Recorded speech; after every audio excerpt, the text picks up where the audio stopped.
What's up, everybody? Today we're going to talk about Jim Crow laws in the southern states in the mid to late 1800s. Please remember that you should be doing your assigned reading, and that if you have additional questions or topics you would like us to cover, please let me know in the comments so that I can go ahead and make those videos for you. Let's get started. We have a handful of key terms we need to remember today and keep in our brains, and I'll go ahead and make sure to define all of them for us. They are the Confederate States, sometimes known as the Confederacy, the 13th Amendment to the United States Constitution, and the 14th Amendment to the United States Constitution. We're going to get started with the Confederate States of America, or the Confederacy.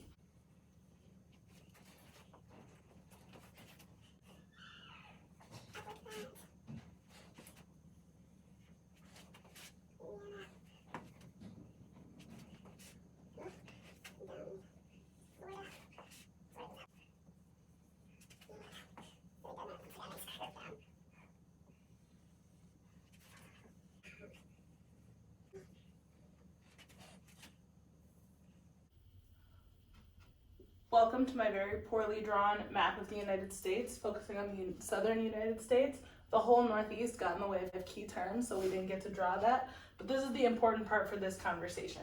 The Confederate States of America are these states here: Virginia, North Carolina, South Carolina, Georgia, Alabama, Florida, Mississippi, Tennessee, Arkansas, Louisiana, and Texas, who, preceding the Civil War, right after Lincoln's election, decided that they no longer wanted to be a part of the Union, a part of the United States of America, and decided to secede, which means to leave. They decided to secede for a number of reasons. The largest was that they assumed that Lincoln's election would be a threat to their ability to sustain an economy based on slavery.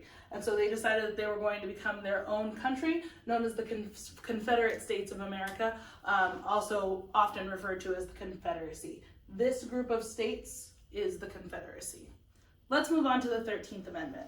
The 13th Amendment to the Constitution of the United States of America, I put a little star here to make sure that you note, amend means change or fix. So an amendment is a part of the document that was changed or fixed. The 13th means that this has happened 12 previous times to the Constitution. There were 12 other things that people were like, oh, we gotta add that. And this was the 13th. This happened in 1865. So the first part of the 13th Amendment is that neither slavery nor involuntary servitude, except as a punishment for a crime whereof the party shall have been duly convicted, shall exist within the United States. This part basically means that we are not going to force people to work, i.e. slavery, unless in cases where they've been convicted of a crime, not accused of a crime, convicted of a crime. And part two means that Congress shall have the power to enforce this article by appropriate legislation. Legislation means the creation of laws. So this means that Congress, which is a part of the federal government, the Central American government, not individual state governments, can enforce this part of the Constitution. So if one of the states decides that slavery is acceptable, Congress can overrule that idea and that judgment, because Congress has the power to enforce this article, and they can do that with appropriate legislation. I mean, they can do that with their own laws. For the 14th Amendment to the Constitution, remember, an amendment means a change or something that was fixed. This was passed in 1868, and I only pulled out two of the four sections. All four of the sections are super important, but only two of them are explicitly relevant to what we're talking about here today, and I shortened them a little bit because they're incredibly long. So of the 14th Amendment, the first part says that all persons born or naturalized in the United States and subject to the jurisdiction thereof are citizens of the United States and the state where they reside. It also says that all of those citizens are entitled to equal protection of the laws. That's very, very important for the conversation we're having. Section 2 says that representatives shall be appointed among the several states according to their respective numbers. So this is really about Congress and making sure that all people are counted as individual citizens, and that representatives are distributed proportionally in Congress based on how many citizens live in that state. This is really important because prior to this, slaves and African American people, so black people born in the United States from slaves, were counted as 3/5 of a person. So rather than a whole person, they were counted as 60% of a person. And that's where we get to Jim Crow laws. So the timeline of this, right, in the loosest terms, are the Confederacy tries to bounce. They want slaves. The Union's like, what about? Nah, there's a whole Civil War. The Confederacy loses. It's lit. We're not going to do slavery anymore. It's trash.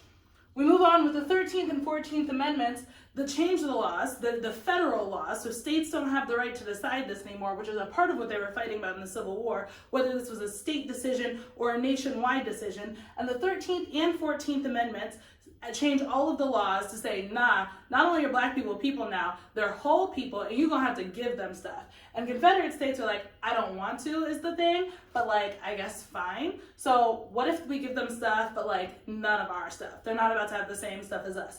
And that's what Jim Crow laws are. Jim Crow laws are how they fell in line with the 13th and 14th Amendment and provided black people with services and with access to all of the same things, or many of the same things, as white Americans had, but they were not at all integrated and they were not at all of the same quality. Now we're going to discuss what Jim Crow laws actually were, and we're going to use this timeline to help us discuss it. We're going to begin with 1865, where, as we talked about, the Civil War ended and the 13th Amendment was ratified into the Constitution. Then in 1968, the 14th Amendment was ratified into the Constitution, and that's when we begin the Jim Crow era. Now again, remember, the Jim Crow era was a response to both the end of the Civil War and those amendments, because the law now said, the federal law of the entire United States now said that black folks were citizens and were entitled to all of the same rights as white folks in the United States, and people did not like that. Former slave owners were like, I feel you, that's a law, but nah, we don't want to do that. And so they came up with new laws that would allow them to entirely separate their lives from black people as much as possible, even though these black people are now free. And these laws were called the Jim Crow laws. Jim Crow laws are any laws that happen in the United States Confederate States, so remember those states that we're trying to leave, and other states in the United States of America during this period that created separate accommodations and separate circumstances for white people and black people in this country. So they created this entire system of state laws that separated all of those facilities and accommodations.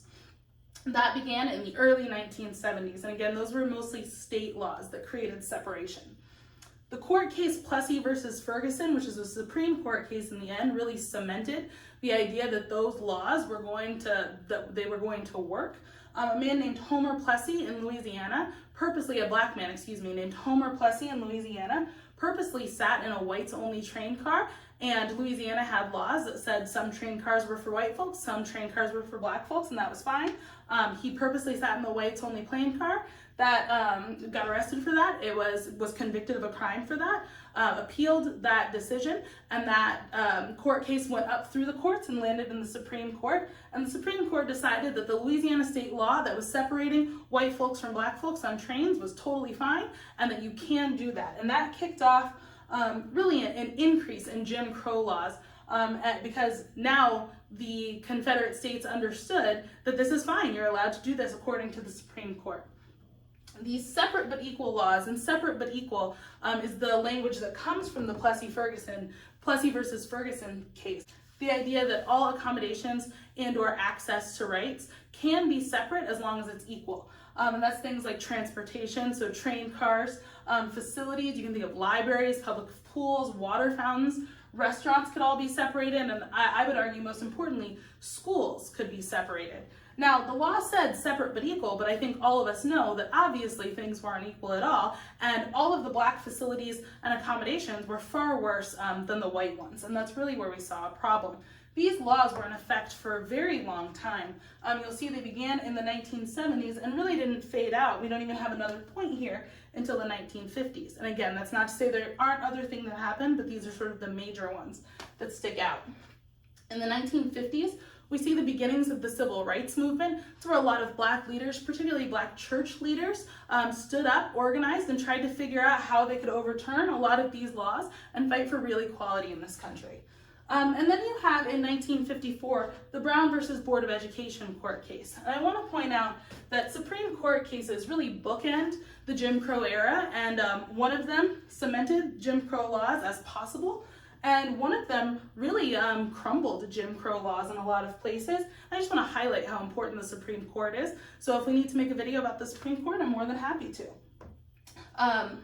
The Brown family, which is a Black family living in Topeka, Kansas, sued the local school district because they refused to serve their Black daughter at a whites-only school, even though it was the closest local public school, and they bused her to a far further school. The Brown family argued that that was unconstitutional and a violation of her rights to have equal access to public education, and that making her go far further into a worse school was a violation of those rights. This case also went up through the chain, landed at the Supreme Court, and the Supreme Court ruled that it was a violation of that young person's rights to have to go out of her way to go to a school and not be able to go to her local public school. And that really started the end of the Jim Crow era, because it was an acknowledgement that these separate institutions were not actually equal, and that integration was necessary. The Brown versus Board of Education case called for integration, but gave no instructions on how. And that's why you'll see such a big gap. Even though that decision was made in 1954, we don't really consider the end of the Jim Crow era until 1965. And that's because there were no instructions in the Brown versus Board of Education case about how to integrate. So then we get the Civil Rights Act in the heart of the 1960s, and that's this period, the mid-1960s, is what people really think of when they think of the Civil Rights Movement, and ending with the Voting Rights Act. And these two really ratified the idea that folks could not be separate but equal. They in fact had to be integrated and equal, and they had to be integrated in order to reach real equality. So that is the landscape of Jim Crow laws. Again, Jim Crow laws are these laws in the middle that existed from the 1870s, a very long time, almost 100 years, through the mid-1960s, which encouraged separation and segregation in public spaces and discouraged any integration coming together in public spaces. Thank you so much for watching. I'm glad that these videos have been helpful for people. Please let me know in the comments if you have any more questions about this, or if there are things that you would like us to make further videos about. I'm really happy to. I hope everyone's well, and thank you so much for watching. Bye.